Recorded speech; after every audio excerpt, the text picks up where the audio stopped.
السلام علیکم ورحمۃ اللہ۔ الحمد للہ وکفا وسلام علی عبادہ الذین اصطفیٰ، اما بعد فاعوذ باللہ من الشیطان الرجیم، بسم اللہ الرحمن الرحیم، الحمد للہ رب العالمین۔ سورۃ الفاتحہ کا آغاز ہم نے پچھلی مرتبہ کیا ہے اور یہی پہلی آیت گزشتہ مرتبہ ہمارے سامنے تھی، اور اس کے تحت ہم نے حمد کی بات کی تھی کہ حمد، تعریف اور شکر دونوں کے لیے استعمال ہوتا ہے یہ لفظ، اور اس اعتبار سے کہ مختلف حالات میں اس کے مختلف پہلو سامنے آ جاتے ہیں۔ یہ بات کسی قدر تفصیل کے ساتھ ہوئی تھی، اور چیزوں کا سیاق و سباق ان کے مطلب کو متعین کر دیتا ہے۔ ظاہر ہے جب حال پوچھا جائے اور الحمدللہ کہا جائے تو اس کا مطلب ٹھیک اور شکر کی بات ہے، اور جب اللہ رب العالمین کے حضور جب آدمی بات کہتا ہے تو اس میں تعریف کا پہلو بھی موجود ہوتا ہے اور شکر کا پہلو بھی موجود ہوتا ہے۔ ہم دوسروں کی نہیں ہوتی، ہم صرف اللہ تعالیٰ کی ہوتی ہے۔ تو اس لیے آگے جو بات ہے للہ، اللہ ہی کے لیے ہے، اس لیے کہ ساری حمد کا سزاوار جو ہے وہ اللہ تعالیٰ ہی ہے۔ اللہ تعالیٰ ہی کی حمد ہو سکتی ہے اور اللہ تعالیٰ ہی کی حمد ہونی چاہیے۔ تو یہ بات جو اس میں آغاز ہی کے اندر ہمارے سامنے رکھ دی گئی ہے، تو گویا ہمیں شرک سے بچانے کا یہ ایک اہتمام ہے جو اس حوالے سے اللہ تعالیٰ کی طرف سے ہمیں کیا گیا ہے۔ الحمدللہ رب العالمین۔ تو ہم بات کر رہے ہیں اس سورہ فاتحہ کی پہلی آیت ہی کی، اور اس حوالے سے بات ہو رہی تھی کہ اس سے پہلے ہم نے حمد کی بات کی کہ حمد تعریف ہے، حمد شکر ہے، اور یہ صرف اللہ ہی کو سزاوار ہے، یعنی اللہ ہی کے لیے ہم حمد کا لفظ استعمال کرتے ہیں۔ تو للہ کا لفظ بھی اسی لیے ہے کہ اللہ ہی کے لیے ہے، تمام تعریفیں اسی کی طرف جاتی ہیں اور تمام شکر بھی اسی کی طرف جاتا ہے۔ تو یہ تفصیل آپ کے سامنے تھی۔ آج اس کا دوسرا حصہ رب کی بات ہے، الحمدللہ رب العالمین۔ تو جو رب کا معاملہ ہے کہ اس میں اللہ تعالیٰ نے اس تعریف اور شکر کے جو پہلو ہیں وہ تو متعدد ہیں، متعدد ہو سکتے ہیں، شمار انسان ان کا نہیں کر سکتا ہے، لیکن یہاں خصوصیت سے ایک بات بتائی کہ جو تمام جہانوں کا پالنے والا رب العالمین، تمام جہانوں کا پروردگار یا رب ہے۔ رب کا لفظ استعمال ہوا ہے تو رب ہے، رب العالمین کی بات ہے۔ تو اللہ تعالیٰ کے لیے یہ جو رب کا لفظ استعمال ہوا ہے یہاں پر، یہ بھی گویا کہیے کہ ایک اصطلاح ہے، اور ایک لفظ کے ذریعے سے اس کے معنی بیان نہیں کیے جا سکتے۔ جیسے ایک لفظ کہہ دیا جائے اس کے مقابلے میں، ایسے تو ہم کہتے ہیں پروردگار ہے، پروردگار کا لفظ استعمال کر لیتے ہیں، پرورش کرنے والا ہے، یہ لفظ استعمال کرتے ہیں، لیکن یہ پورا مدعا اس کا بیان نہیں کرتا۔ اس لیے قرآن مجید کی اصطلاحات پر بات کرتے ہوئے خصوصیت سے 4 اصطلاحات کو زیادہ نمایاں طور پر بیان کیا گیا ہے، اور اس پر ایک کتاب بھی سید ابوالعلا مودودی رحمۃ اللہ علیہ کی موجود ہے، قرآن کی 4 بنیادی اصطلاحیں، الہ، رب، عبادت اور دین۔ 4 اصطلاحات پر وہ ایک کتاب موجود ہے، اور اس میں ہر اصطلاح پر بات کی گئی ہے۔ وہاں الہ پہلی اصطلاح کے طور پر ہے، اور اس کی بنیاد سب سے پہلے ہی ہونی چاہیے، وہ اصل ہے الہ، اور ظاہر ہے کلمہ ہمارا لا الہ الا اللہ، کوئی معبود نہیں، کوئی الہ نہیں سوائے اللہ کے، محمد رسول اللہ، محمد صلی اللہ علیہ وسلم اللہ کے رسول ہیں، ہم یہ بات بیان کرتے ہیں۔ تو یہ لفظ تو اپنی جگہ پر جب آئے گا تو اس وقت اس پر بات کریں گے، لیکن اس کے ساتھ پہلے ہمارے پاس یہاں پر رب آ گیا۔ اچھا، الحمدللہ، ویسے تو اللہ کا نام کے ساتھ یہ جو ذات کی نام ہے اللہ، اسی سے الہ، یعنی یہ جو تفصیل ہے، لیکن اس پر ہم گئے نہیں ہیں، تو الگ ہی یہ لفظ ہمارے سامنے آ جائے گا تو ہماری بات ہو جائے گی۔ تو رب ہی کی بات کو اپنے سامنے رکھتے ہیں کہ رب کے مفاہیم کیا ہیں۔ آپ سوچئے، غور کیجئے، ایک بات قرآن مجید میں بیان ہوئی ہے، ان الذین قالوا ربنا اللہ ثم استقاموا تتنزل علیہم الملائکۃ الا تخافوا ولا تحزنوا وابشروا بالجنۃ التی کنتم توعدون. اور مزید آگے یہ بات چل رہی ہے. تو یہ جو سورہ حامی و سجدہ کی اس آیت 20 میں جو بات ہوئی ہے، اللہ تعالیٰ کہتے ہیں بے شک جن لوگوں نے کہا کہ اللہ ہمارا رب ہے، قالوا ربنا اللہ، جنہوں نے کہا کہ اللہ ہمارا رب ہے، ثم استقاموا، پھر اس پر استقامت دکھائی. صرف اتنی بات ہو رہی، ان الذین قالوا ربنا اللہ، بے شک وہ لوگ جنہوں نے کہا کہ اللہ ہمارا رب ہے، ثم استقاموا، پھر اس پر استقامت دکھائی، مستقیم رہے اس پر، جو ہے وہ انہوں نے کوئی ادھر ادھر نہیں ہوئے، استقامت اختیار کی ہے. تو اس کا جو نتیجہ بیان کیا ہے، صرف اتنی بات ہے، نتیجہ تتنزل علیہم الملائکہ، اس پر فرشتے نازل ہوتے ہیں، اللہ تعالیٰ ان پر فرشتے اتار دیتا ہے جو ان سے یہ کہتے ہیں کہ نہ ڈرو نہ غم کرو، اللہ تخافوا ولا تحزنوا وابشروا بالجنۃ التی کنتم توعدون، اور خوش ہو جاؤ اس جنت کی بشارت سے جس کا تم سے وعدہ کیا گیا ہے. اور پھر اس کی مزید خصوصیات بیان ہوئی. تو سوچنے کی بات ہے، غور کرنے کا مقام ہے نا، کہ بات صرف اتنی کی کہ ربنا اللہ، کیا کہا؟ اللہ ہمارا رب ہے، بس. اور پھر اس کے بعد کیا ہے؟ اس پر استقامت اختیار کی، یعنی رب کہنے کے بعد اس سے آگے پیچھے نہیں ہوئے. یعنی استقامت اس معنوں میں کہ جو کہا اس کے مطابق پھر زندگی بسر کی. یعنی یہ عقیدہ جو ہے ان کی زندگی کا بنیاد، زندگی کی بنیاد بن گیا. عقیدہ عمل کے اندر ڈھلتا ہے، جو عقیدہ ہوتا ہے وہی عمل کی صورت میں سامنے آتا ہے. تو غرض یہ کہ بات صرف اتنی کی ہے، تو یقیناً اس کے اندر اتنا بڑا پیغام تو ہے.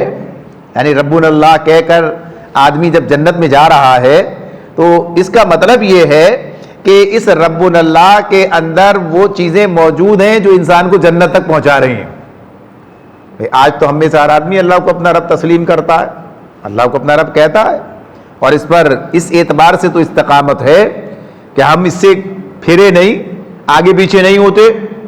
تو کیا یہ بات اپنی جگہ پر ہے کہ جو ہمارا حال ہے عقیدہ و عمل دونوں کے حوالے سے، پوری امت کا جو حال ہے، جو ہمارے سامنے جو صورت حال ہے، ہر مسلمان اللہ کو اپنا رب تسلیم کرتا ہے، تو کیا یہ معاملہ اس طرح ہے کہ فرشتے نازل ہو جائیں اور یہ کہیں کہ غم نہ کرو اور خوش ہو جاؤ؟ یعنی دلی کیفیات چاہے محسوس طریقے پر نہ ہو، غیر محسوس طریقے پر ہی یہ کام ہو جائے.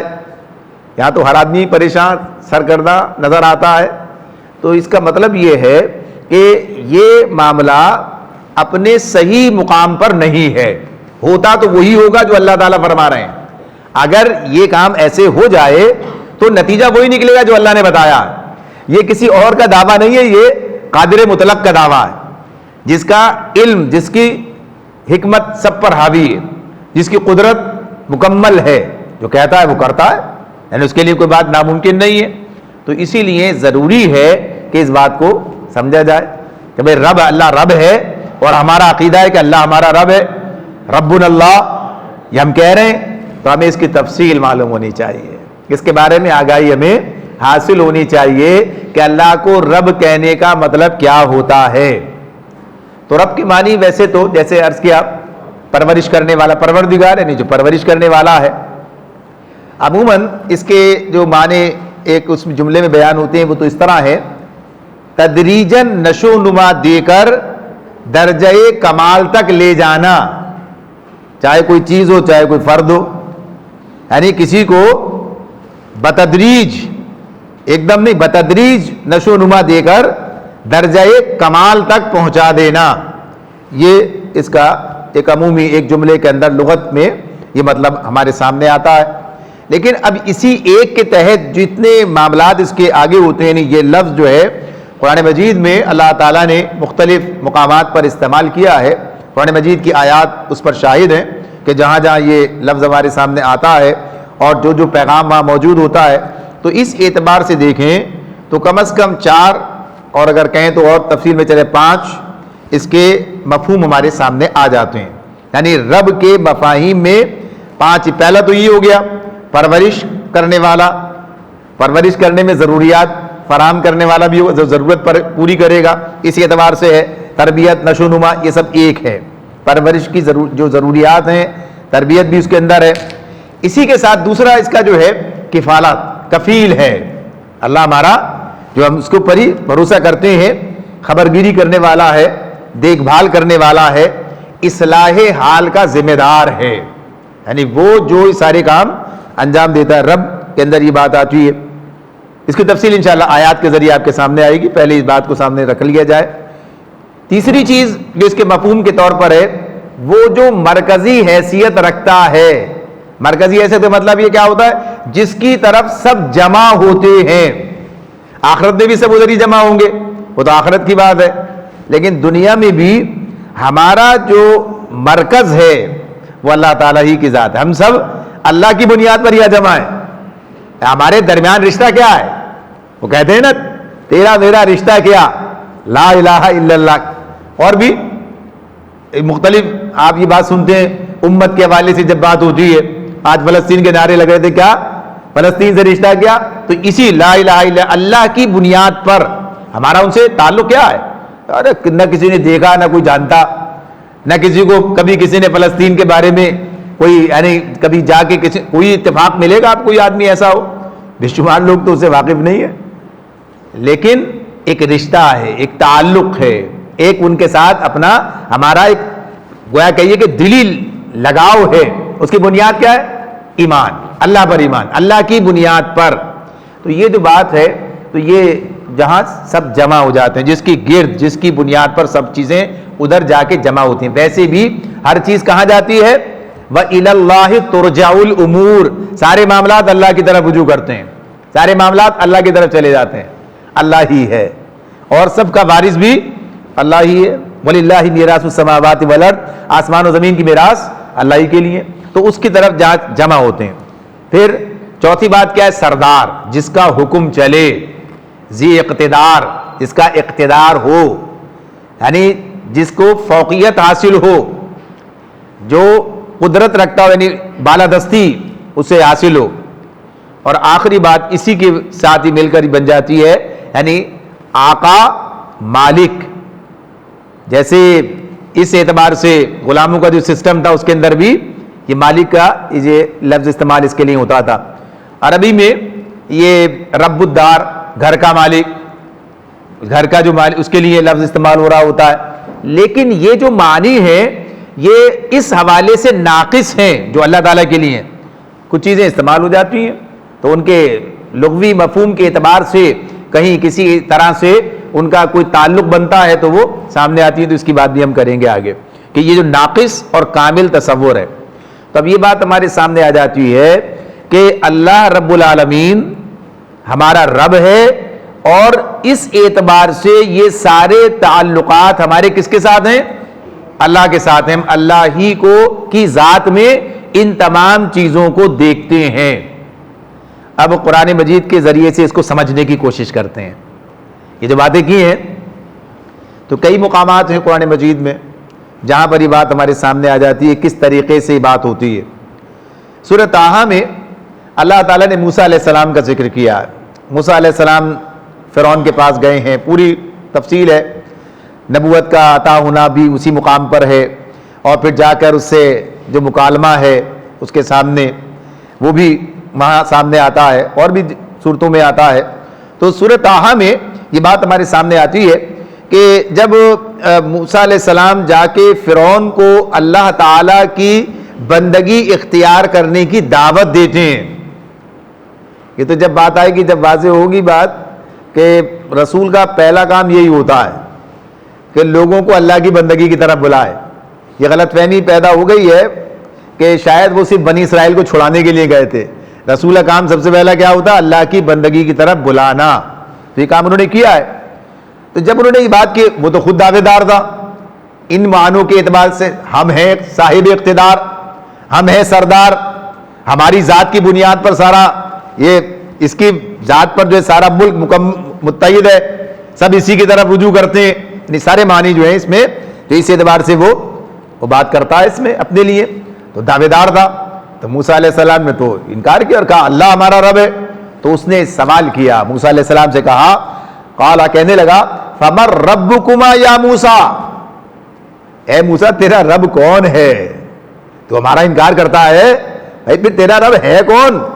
نہ سورج چاند ستارے جن کو پوچھتے تھے نہ انہیں مانتا ہے ویسے، اور نہ ہی میری ربوبیت کا قائل ہے کہ میں سارا نظام چلا رہا ہوں، سب لوگ میرے تحت ہی کام کر رہے ہیں۔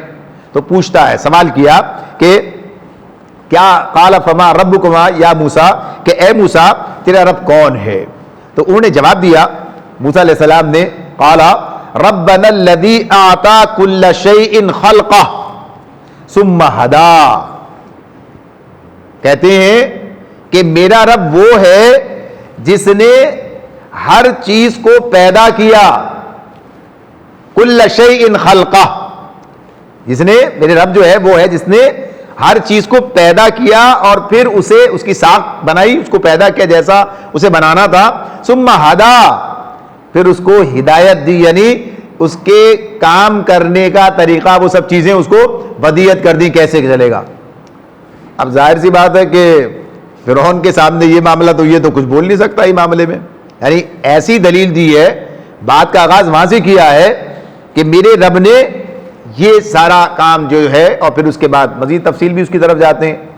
قرآن مجید اس بات کو کئی مقامات پر استعمال کرتا ہے، جیسے سورہ اعلیٰ دیکھیے، سبح اسم ربک الاعلی الذی خلق فسوی والذی قدر فہدی، یعنی اللہ تعالیٰ کے اس کی بڑائی بیان کرنے کے بعد کیا ہے، جس نے پیدا کیا، اس کی تقدیر مقرر کی ہے، اسے ہدایت دی، یعنی کیسا، کس طرح سے کیا ہونا چاہیے۔ تو یہ سب وہی بات ہے کہ پرورش کر کے اس طرح سے بدرجہ کمال تک پہنچا دینا، یعنی اللہ تعالیٰ نے انسان کو بنایا تو دیکھیے انسان کیسے آگے بڑھتا، پیدا ہوتا ہے تو کیا حال ہوتا ہے، یعنی اس کے بعد اس کو کس طریقے سے ہر چیز کی آگے بڑھتی ہے، پرندے، جانور، سب چیزیں۔ تو غرض یہ کہ آنکھ کو دیکھنا، کان کو سننا، دل کو دھڑکنا، یعنی سب چیزیں کہ اللہ تعالیٰ کی طرف سے ہی ودیت ہیں، ہدایت کے تحت یہ سب باتیں آئیں گی جب اہدنا الصراط المستقیم کی طرف جائیں گے۔ تو اس میں جو چیز، جو پہلو ہمارے سامنے آ جاتا ہے، اب اس کو ہم عام زندگی کے اندر ذرا آسان کر کے، تو سورہ شعراء کی آیات ہیں، آیت 77 سے 82، یہ پورا مضمون وہاں پر ہمارے سامنے آتا ہے۔ ابراہیم علیہ السلام نے، اب ظاہر ہے یہ سارے رسول یہی پیغام تو لے کر آئے تھے، یہ لوگوں کو ان کے حقیقی رب سے وابستہ کرنے کے لیے آئے تھے، جو لوگوں نے ربوبیت کو تقسیم کر رکھا تھا، اللہ کو بھی مانتے تھے لیکن دیگر کے بھی قائل تھے، تو انہیں بتایا، ان سے کہا، پہلی بات جس میں آتی ہے فَإِنَّهُمْ عَدُوٌّ لِّي إِلَّا رَبَّ الْعَالَمِينَ،